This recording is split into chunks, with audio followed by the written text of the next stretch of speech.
Okay, this is the next episode of All Apologies, Guilt, and Blame. It's the third book in my series, Life Beyond Silence. The first book was titled Not a Victim, a Survivor, Life Beyond Domestic Violence and Rape. The second one was Losing Touch with Reality. I know you can find the first book on many avenues like Barnes & Nobles, Amazon, etc. But the reason I did the podcast is so I could actually interact with my listeners, answer questions, answer comments, and try to do my best to update since the books were written long ago. I wanted to add to them and catch people up on where I'm at now. And I think I've done that for the most part. I know I've added a lot, especially in All Apologies. I know I've said a lot more. But I guess what I wanted to say more than anything was I'm sorry. And it doesn't seem like it's good enough just to say that. I know in my own family, I've always been considered the black sheep, and I've always been looked upon as someone who does the wrong thing. You know, even if they're given an option that's better, I've always taken the wrong route. And I get that. I own up to it. I take full responsibility that, yeah, I made a lot of mistakes. I don't know why my life was like that. I don't know if I know that when I was a young girl, I was more rebellion than anything. But as I grew up and got older and had children, I can't tell you why I made the wrong mistakes or the wrong choices. I can't tell you. I know my family has the viewpoint that I was always out for myself. And, you know, I would do anything for what I wanted to do. I would jump into the fire, basically, and not think about all the red flags or the choice that I was making, the fact that I had children. You know, I was just constantly making bad choices. And looking back, I get that. I did. But I am going to say that I was always wanting what everybody wants. I was always wanting someone that loved me. I was always wanting security, someone that could provide a good life for me and my kids, happiness. I was always wanting all that, just like everybody in this world wants.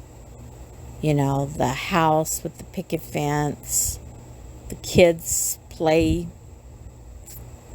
or swing in the yard, the, you know, let's grill out on the weekend. I just wanted what so many people had: happiness, a good family life, for me and my kids. And I just never got that. And I know my family sees it like, you never got it because you never made the right choices. I get that. I get that. You know, my mom says all these things, she has for years, about how, you know, I just fucked up everything.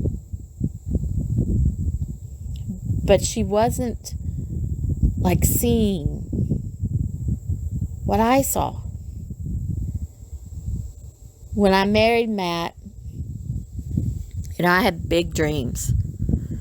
And when I married him, I honestly did want to stop the wedding. I just didn't think at that very moment before I walked down the aisle, I just didn't think it was the right thing to do.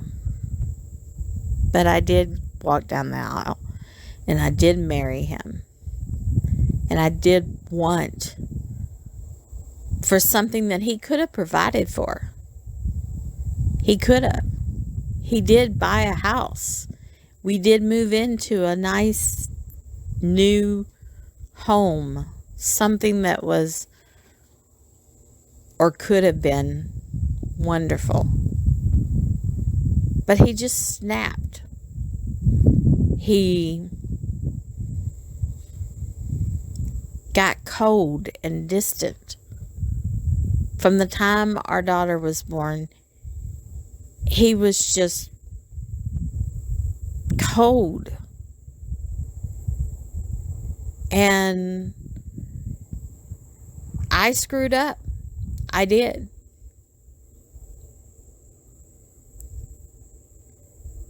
But I was young. And I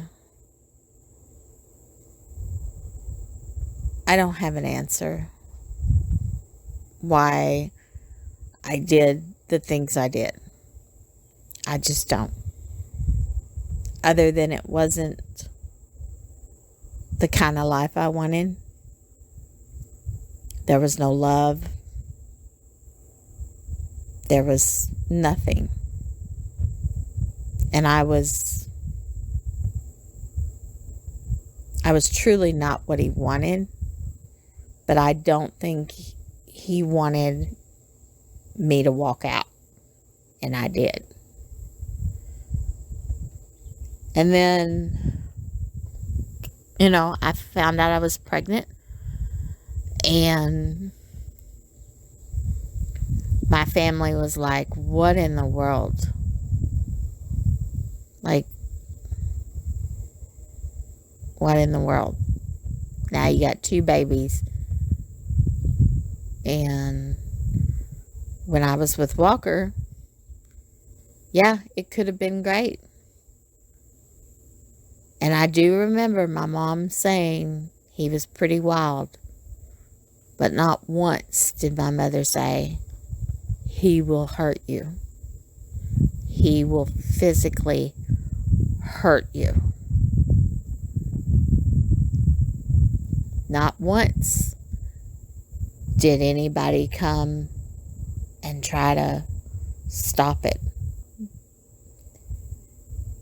I mean, I knew his mom didn't like me, but I never would have thought that she wouldn't have, like, wrangled him in and said, you've got to go to rehab or get your life under control somehow, because I see it.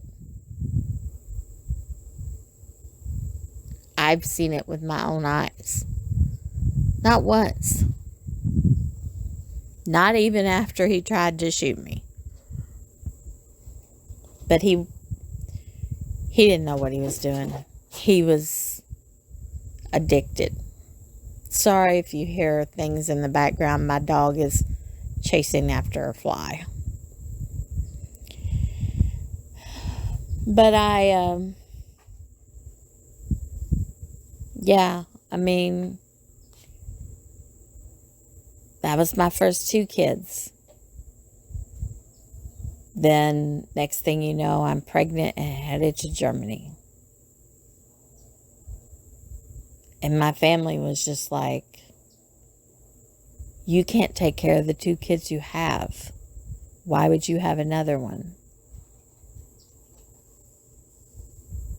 Well, first of all, I was married. Second of all, I was headed to Germany, pregnant. And they were on the sideline saying, you can't go to Germany with the kids. Leave the kids. Leave the kids with us. Or we'll take the kids, is basically what they said. Like they were somehow going to stop me. Even my ex tried to stop me from going to Germany. But the government was like, or not the government, the courts were like, it's a government job. He's in the military. He's married to her. This is something that he has to do, and his family is going with him. You can't stop it. You can't take her kids away. You can't do this just because she's going with her husband. So he didn't win. He didn't stop me from taking my daughter to Germany. And my other daughter was going, and I was pregnant. And the judge had said, well, she's going to take the kids, go to Germany. If you want to see your daughter, you go get her for like the summer, and then she'll come get her to take her back for the fall to go to school. And he never once did it. I knew he wouldn't, because he didn't really want her. He just wanted to hurt me. And he tried, like, repeatedly to do so. To break me. Because I had left him. And mind you, this is my third marriage by then. And he's been nothing but hateful and revengeful all the way up through that time. And I went to Germany. And he never called. He never did anything. And then I get back from Germany and I let him know I'm back. And that he can start seeing her every other weekend just like normal. I'm even up in his area, in the same town, in the same area that we used to live. And he comes by and he picks her up. And then my whole life crumbles. And if you've listened to my podcast, you know what happened. And look, I'm not going to go through it again and say it all again, but yes, it was horrible. My fourth husband. I'm still trying to make a life, be happy, have security, have the home with the picket fence. I'm still trying. And it just fucking burns down. My whole life burns down. My fourth husband does something literally I have no words for. And my first husband jumps on it. And the court jumps on it. And they're like, I'm going to lose my daughter. And I was a no-win situation. I lose her. She goes to live with her dad. I still can't be with my fourth husband because if he's anywhere around, I'll never see her. I've basically just lost her and I'll never get to see her. Oh, sure, I could have worked some kind of come to a public place type meeting. I could have been able to see her if I would come and be with her alone, and I don't know what it would have been, but it would have never been good no matter what I did. Because if I had have said, oh yeah, I admit my fourth husband is a pervert, he's out here masturbating in the Kmart parking lot, he's out here assaulting a friend, a woman that we all know, yeah, I could have said, okay, he's a dumbass and you can have my daughter. You won. You get your revenge on me. And now I have to come to your house to see her, or I have to go to a public place to see her. But it would have never been good. But I won the battle because I divorced him, my fourth husband. And he went to Louisiana. And I don't have an answer for what I did. If you've followed along in my podcast, you know what I did. I left my daughter. And I knew that my ex, my first husband, Matt, was going to jump on it.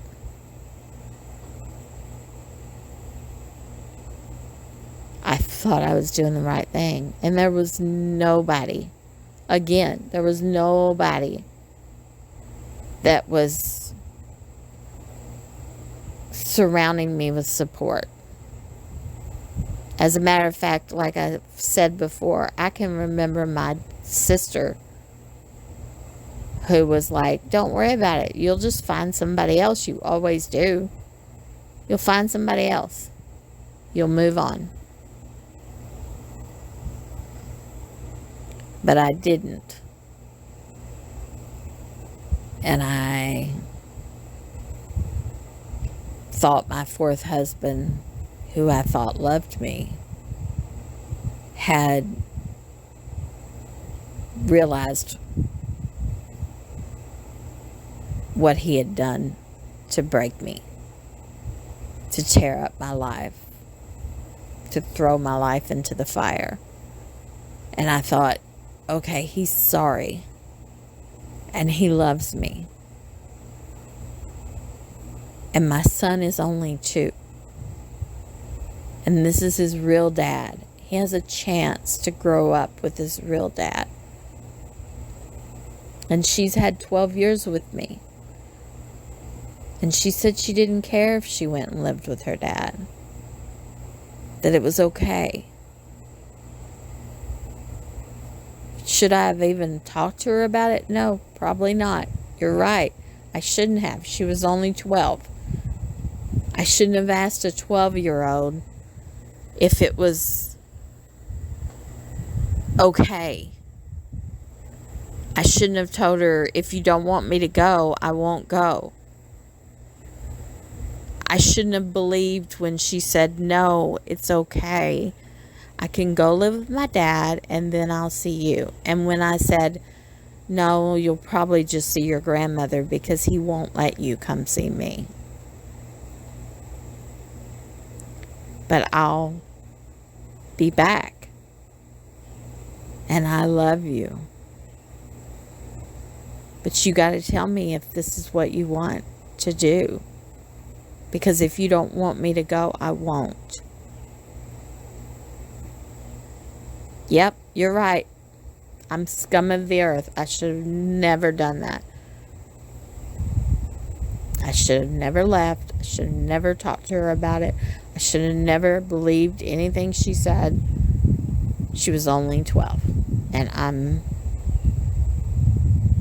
absolutely the one to blame. And I accept that I fucked up. And I'm sorry. And I wish I could just wipe it away. I wish I could just wipe it away and it would make it go away. And I would be okay with my family. And my daughter, my oldest daughter, would be talking to me and would know that I love her. Technically, I think she does know I love her. And she does know that I'm out here. And that I want to see my granddaughter. That I want to be a part of her life. I don't know why, really. After all these decades. I mean, it's been decades. I don't know why she just doesn't let it go. She knows I can't change it. She's smart. She's got a wonderful job and career and life. And she knows I'm never going to do anything to hurt her. I'm never going to do anything to hurt my granddaughter or her. That I just want to hear from her. I just want to see my granddaughter before I die. And I don't know if the reason why she just can't let it go is because she wants to hurt me and hurt me and hurt me. Or if it's because my mother, she told her what a terrible person I was for the choice I made and how I didn't deserve to be forgiven. And she doesn't want to have any contact with me because if she did, my mother would be like, I told you you shouldn't have any contact with her. She's a terrible person. She made terrible choices all her life. She doesn't deserve to be around you, your husband, or her grandchild. She just doesn't deserve it. And maybe my daughter thinks if she did any of that, that my mother would be like hurt or crushed in some way. So she doesn't want to do that.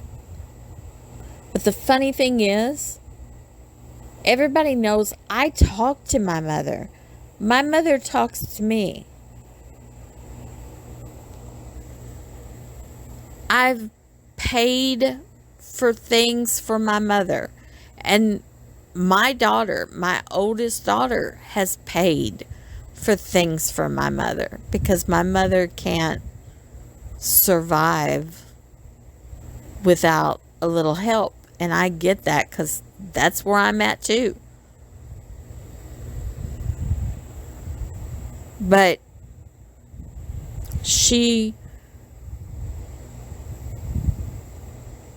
that's what I just don't get. She knows I talk to my mother. She knows I talk to my other daughter that she talks to as well. My middle daughter. She knows I'm around. She knows I had a heart attack. She knows I had bypass surgery.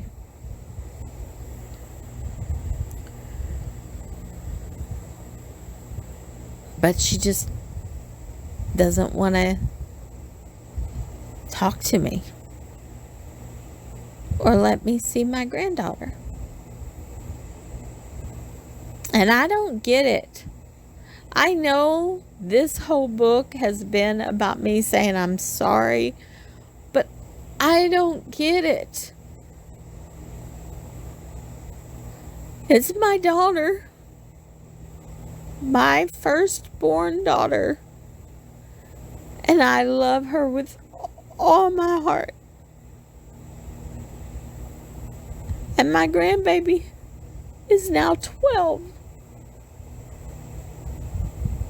And I've never held her. I've never talked to her. I've never seen her except in pictures. And it's heartbreaking.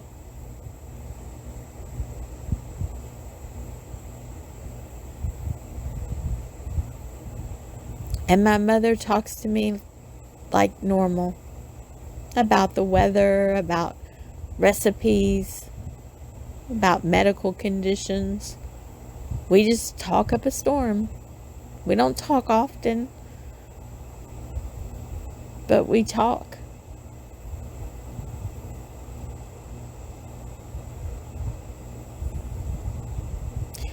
You know, my daughter did talk to her dad. She did let him see my granddaughter, his granddaughter. She did talk to him and go over to his house.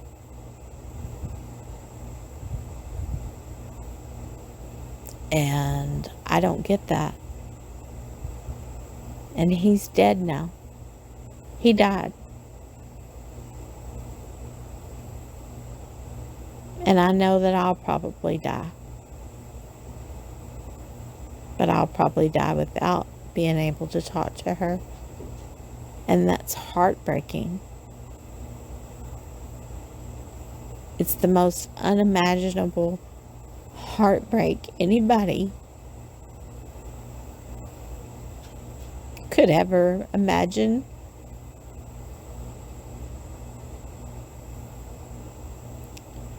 You know, if you had a family member that you hadn't seen in a long time, didn't really care for, whatever. Yeah, I get it. You might stay away from them most of the time. But if you ever did see them, especially when they got older and closer to death,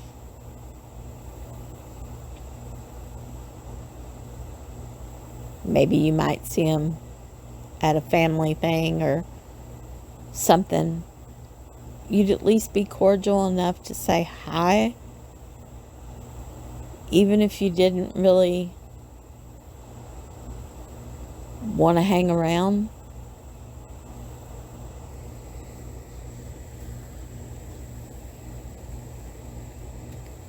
But I'm not just any family member. I'm her mom. And I love her. And she lives in my hometown. And my second daughter lives in my hometown. And my mother lives in my hometown. And my sister lives in my hometown. I know where they all are. 3 of my grandchildren, they all go to the same schools. They've grown up together. I mean, they're not grown up, but they are all little and they're playmates and they see each other all the time.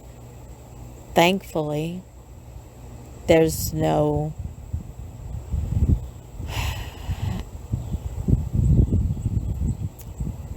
there's no divide between my first daughter and my second daughter.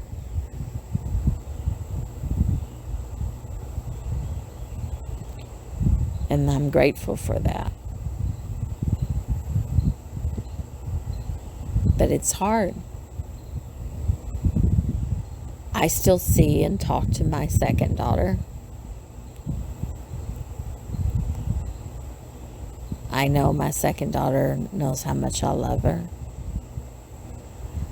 By the way, I try not to say names on the podcast. I've forever done enough damage in my family. I don't want to cause any more. But the names are in my book. And I should say books. But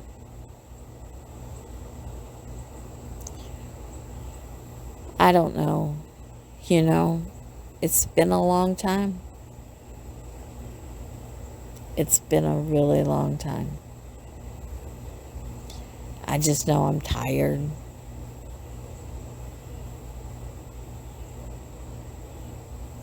By the way, my son is my fourth husband's son, and he's okay. He's a good man. He's like a big teddy bear. And I love him.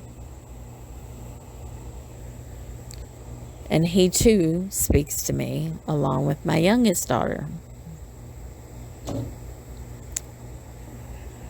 It's just hard, you know. I don't know how to say it any other way, but life is just hard. And I know now that it was never meant for me to be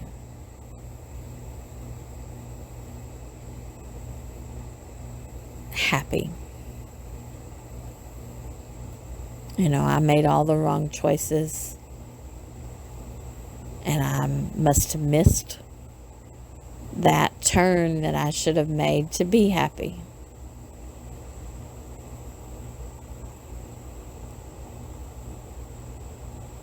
But I can't go back. I can't take it back. I can't erase it. There's nothing I can do. I just have to look at it as though, you know, this is my life. This is what I wrote about. This is what I've talked about. It's all I have.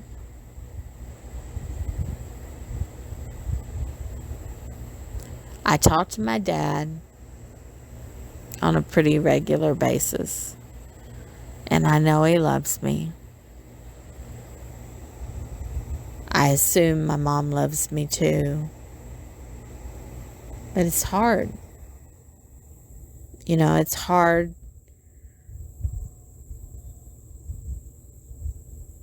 knowing with all my heart that she played into this. She was a big part of telling my oldest daughter that I was worthless, that I didn't deserve forgiveness, that I was a terrible, terrible person that never deserved forgiveness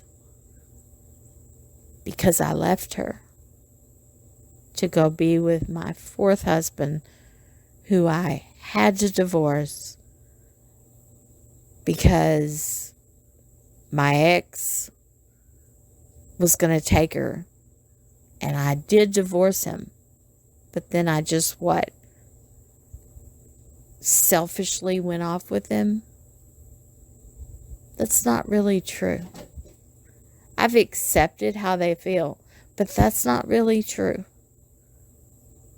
Yeah, I loved him. And getting a divorce when you love somebody is not the best. And yes, he had done all those despicable things. He did. He was a pervert, a sexual deviant, whatever you want to call him. He was. He is. I don't know. Maybe he's still doing that. I don't know. But yeah, I left her knowing that my ex would be just jumping for joy that he had taken her from me, that I had literally walked away.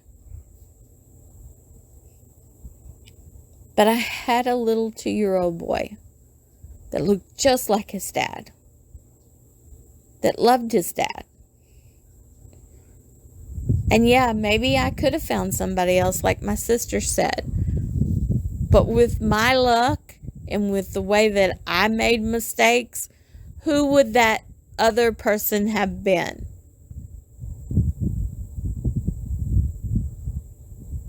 What would have happened then? Nobody knows. And I knew I was a screw up. I knew I made mistakes. I knew I literally dug my own grave. Probably time and time again. But I have no one to blame but myself. And I've carried the guilt for years. My oldest is in her 40s. My second oldest is in her 40s, I think. It's hard to kind of keep up with that. And then my third daughter, she's still in her 30s, but she's getting there. 40s are just around the corner.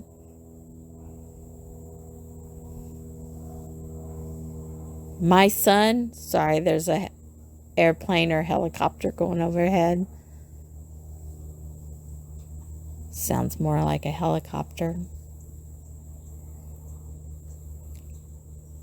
But my son literally just turned 33. So that would make my youngest daughter 36, I guess. And my middle daughter's maybe 39. And my oldest would be 41. I'm just guessing. I am literally too tired these days to do math in my head.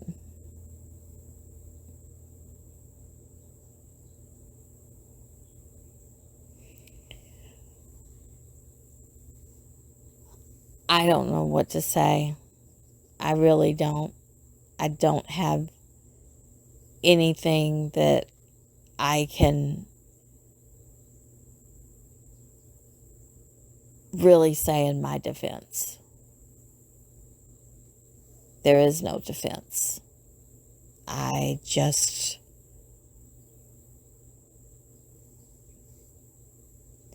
dug my way into hell. And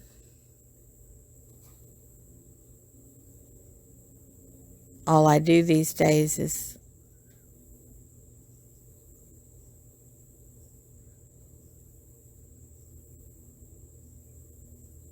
pray that when I die, all the pain I've carried is gone. That my grandfather is waiting for me on the other side.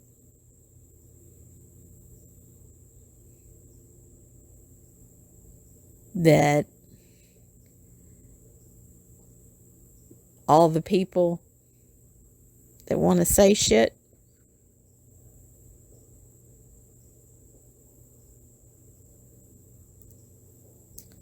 I guess I just hope that they understand that I wish I could take it back,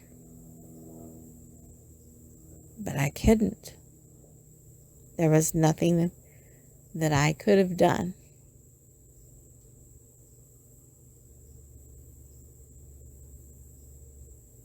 But I hope they realize I love them.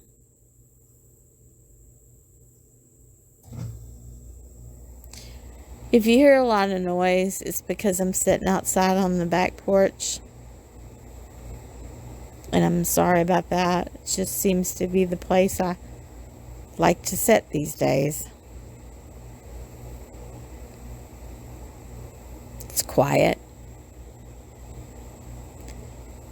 It's a beautiful day.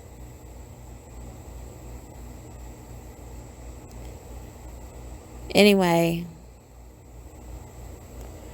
I'm going to end this episode. I appreciate everybody that's listening. I feel like I'm getting to the end of this book. This life. I feel like it's almost over.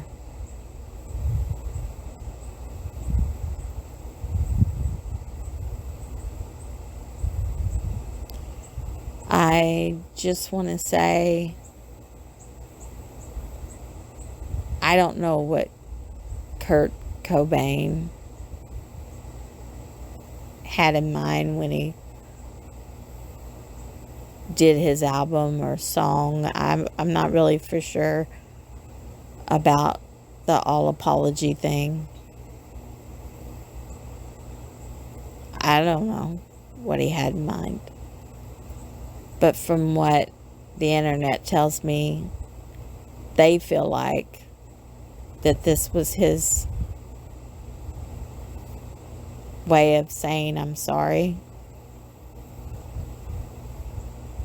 The way of closing the chapter on him.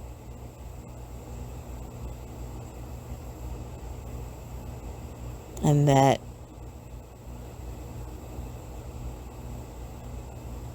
he was somehow trying to apologize for things he had done.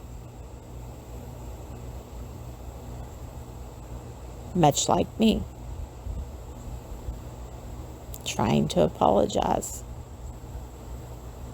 for everything. And take the guilt and the blame with me.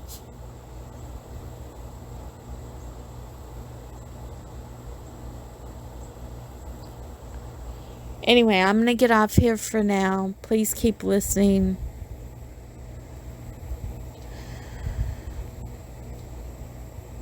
I really do appreciate it.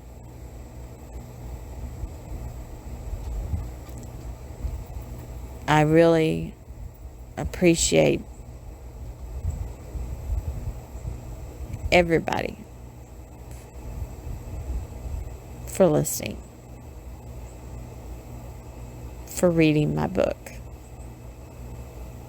books. I always forget to put the S on the end.